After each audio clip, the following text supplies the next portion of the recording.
Hi, welcome to week 2 of Cap's Confessional, where I am Captain Comic-Con and you are the show. 3D moment. So, what do I mean by that? I mean that I answer your questions. You make this show possible. So by you sending in your questions and me answering them on YouTube, it doesn't seem like it's going to stop very soon. So let's just keep up the good work and we'll have this bad boy. So anyway, our special guest for today is Tony Kim, which is at Crazy for Comic Con on Twitter. On today's episode, we're actually going to be starting up a new segment. It's going to be called The People's Review, where I put one of you, whoever it is that sends in their video, on here on the show for 3 minutes. Like, you get to do your own video cast, you do your own thing, and you send it in to me and I'll put it up on here. You can review anything about wrestling, comics, Comic-Con, or anything fandom media. Send me your reviews, I'll take a look at them, and the one that I feel is best for that episode will be put up. But don't worry, everyone who sends in their video will get on an episode at least once. Alright? So send me those videos and we'll get that going for you. We have new Captain Comic-Con shirts coming out. Just to show you a little bit of what it looks like, here you go. Yeah, I know, it looks pretty amazing. And the back. Icon of Comic-Con. So if you're gonna want one of those, you let me know. They cost $20. Hit me up on my Twitter account. I'll get you one as soon as you get the money. With all of that said and done, let's get to these questions now.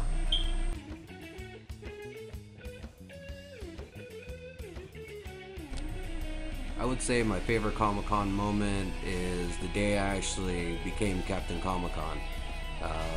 It was an amazing day.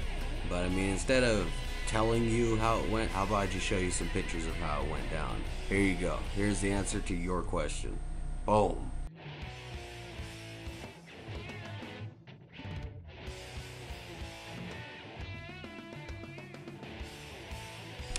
Good question. Well, let's start with the underrated wrestler, because that's how it should be.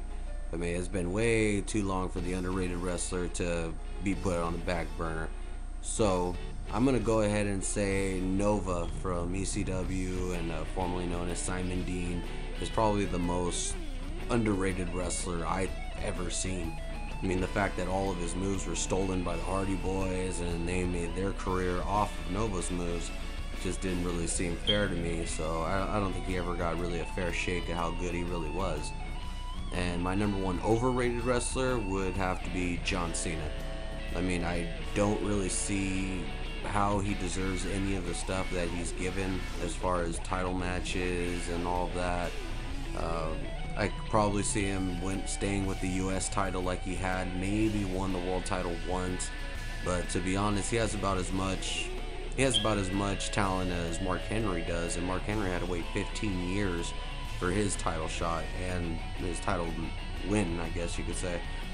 So yeah, I would say John Cena is the most overrated wrestler out there, and Nova has been and always will be the number one underrated wrestler.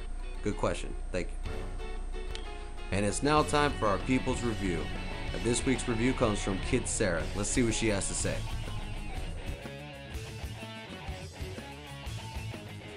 Hey everybody, I'm Sarah, also known as @KidSarah, 2 Ds, 3 H's on Twitter. Today I'm going to be talking about 2 issues from 2 of the new 52 from DC. One of them is going to be Supergirl, so I have issues 1 and issues 2. Then I'm also going to be talking about Batman number 1 and Batman number 2. Supergirl is really good. It is a really good read, and especially I feel like it's a really good stepping stone into getting girls into comic books if they're not already into it. I feel like Supergirl is doing a really good job of appealing to women, which sometimes might be a little hard because the women are overly sexy sometimes. I feel like this one's doing a really good job of making her really like kick-ass girl. she's not too overly sexy. Of course, she's showing some leg and she's got really cool boots on, but she's not overly showing anything. I'm probably going to continue to make more reviews, and if I do, you guys are going to pick up the fact that I am a huge Batman fan. So obviously, Batman #1 was probably my favorite issue from the New 52 that I picked up and read. I didn't get all of them because I don't have a job, so I can't really read all of them. But Batman #1, if you have not gotten this, is absolutely worth the $2.99 for it. It is really good, and it plays out so well. It plays out as such a mystery, and it builds Bruce Wayne's character so well, along with Batman. The ending is spectacular. #2 is amazing as well. It does not drop off at all. Sometimes from issue #1 to 2, like, something gets lost in translation and is not as good as it was before, but this one clearly is going to be amazing, and I feel like it's going to stay that way all the way through. Quick recap of the quick little review I did. Definitely pick up Batman #1 and 2, and Supergirl is a very good read, which I think everybody should pick up too, and especially if you have a girlfriend that maybe wants to get into comic books but doesn't really know what to read, you definitely should give her Supergirl, because I was never really into the whole Superman Supergirl world, but I absolutely love Supergirl, so I'm gonna continue to get that. Thanks, I hope you liked my quick review. Thanks for the review, Kid Sarah. Remember, any of you can get on to this show and do a people's review. All you gotta do is send me your video and have it longest 3 minutes long. Okay, so, because we can't have the show running all day. And now it's time for our special guest questions brought to us today by @CrazyForComicCon, Tony Kim.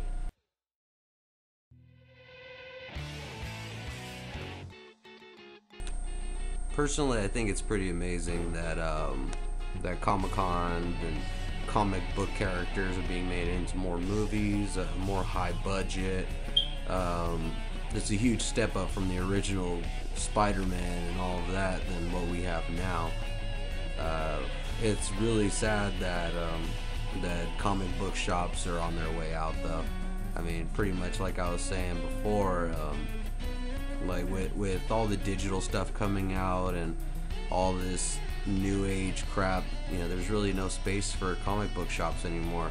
And I love comic book shops, don't get me wrong. It's just a matter of keeping up with the times, and a lot of times the comic book owners don't want to keep up with the times. I mean, a lot of them don't want to go to Comic-Con. A lot of them say they don't have time to do it. But honestly, if you're a comic book vendor, you should probably go to Comic-Cons, right? I mean, that's where the majority of your business would come from. You go there and you figure you're going to set a really high customer base over there. So I think it's more arrogance and pride of them not showing up at the cons because they feel that they've been there before the cons were what they are and all this other bullshit. But really, I think they need to pull their head out of their asses and get on it, or before it's too late, before they're all gone.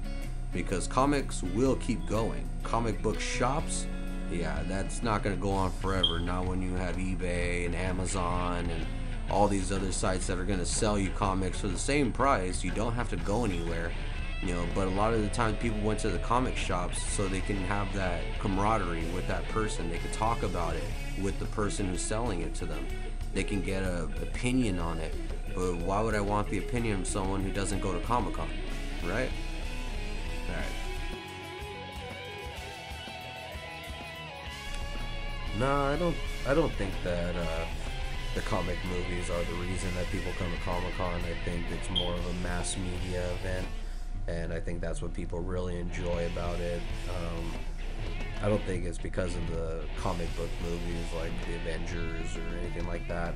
Even though Comic-Con does promote them a lot, I don't think that's the reason why everybody went. I don't think everyone who went to Comic-Con this past year went to go watch Captain America. I mean, there was so much other shit that they could do. So, I mean, why would you want to see a movie over there when you can very easily, once you get home, go to the movies and just see it there? I mean, you're eating up time. I mean, there's so much other cool shit that you can see over there. So there's really no point in actually going to just go see a movie. You know, I mean, it's cool that they promote it, but I don't think that that's the main reason why people go to Comic-Con. I think it's the other way around, to where Comic-Con is the reason why these superhero movies are getting so big. You know, they do all the promoting for them, they do all the build-up. I mean, everybody knows that they're going to show a different part of the movie, or like a hidden trailer or something, release some kind of tidbit for us to watch at Comic-Con, you know. So they use the fact that Comic-Con is so huge nowadays to market themselves, you know, instead of it the other way around. That was a great question, though. Alright, I want to thank everybody for tuning in to this week's Caps Confessional. Next week we will have another People's Review, along with another special guest questions. If you have any questions to send them in. That, you know, make sure to get them in earlier in the week so I could get them filmed and get everything on the show. Otherwise, I'd have to wait till next week. But again, special thanks to RNA Brand for everything that they've done. You can check them out at RNA Brand on Twitter. Also, another big shout out to Rulian. Thank you again for the theme music. You can find them on Twitter as well at Rulian. Another big thank you to at Crazy for Comic-Con, Tony Kim. I appreciate the questions and helping out with the show. Big ups for that. And thank you very much again to Kid Sarah for her first ever review on Caps Confessional. And hopefully she'll be returning for another review. I really enjoyed it. If I will be at Steen Wolf. If you haven't got your tickets for that yet, get them now. It is tomorrow, so if you don't have your tickets, get them, because there's no guarantee that general admission is going to be available. I'm not saying go because I'm going to be there. I'm saying go because it will be one of the greatest nights of wrestling that you will ever experience. Like I said last week, you got Kevin Steen and El Generico going one-on-one in a ladder match. A ladder match. I mean, just try to process that. If you've seen Final Battle, then you know that these guys are two crazy motherfuckers, man, and they are gonna get down. So, I mean, not only that match, there's a whole card full of just amazing talent. So please show up for that. Also, I will be at Long Beach Convention Center at the Long Beach Comic-Con this coming week on the 29th of October. I'll be there with Johnny Yuma. We'll be signing, and he'll be selling his merchandise, and I'll be having my merchandise, along with RNA Brand's Douglas Freeman. He'll be promoting his new comic. So please come check us out. We'll be at booth 1309A. So just come check us out, you know, say hi, and, you know, you get your autograph, you know, buy some stuff, and we'll get you going on that. So I want to thank everyone again for another successful Caps Confessional. Thank you very much, and I'll see you next week. Before I go, does anybody here remember on the first Child's Play when the kid's making the mom breakfast, and you see that it's orange juice clearly that he has on the plate, and once he starts walking down the hall, you see milk starting to spill, and by the time he gets to the room, the orange juice is milk now. I mean, I just rewatched it again because it's October, good to get some good Halloween things going out there. But if you haven't noticed it, check it out. It's in the beginning. I mean, it tripped me out. So.